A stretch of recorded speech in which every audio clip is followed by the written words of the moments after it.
अस्सलाम वालेकुम। मैं अपने बाबा की याद में ये शेर आप लोगों को सुनाना चाहूँगी।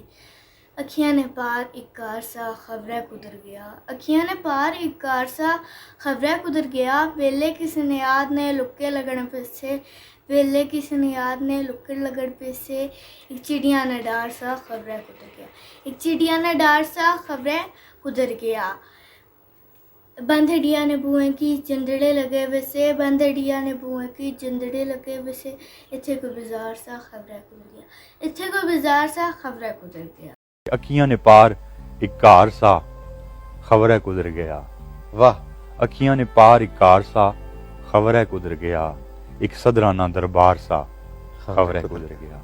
वाह, और बेले किसे नी याद ने लुगे लगन पे, बेले किसे नी याद ने लुगे लगन पे, चिड़िया ना जड़ा डार सा खबरै कुदर गया। और बंद हटियां ने बुया की जंदरे लगे हुए, बंद हटियां ने बुया की जंदरे लगे हुए, इत्थे कोरा बाजार सा वाह वाह खबरै कुदर गया। क्या अखियां ने पार एक कार सा खबरै कुदर गया।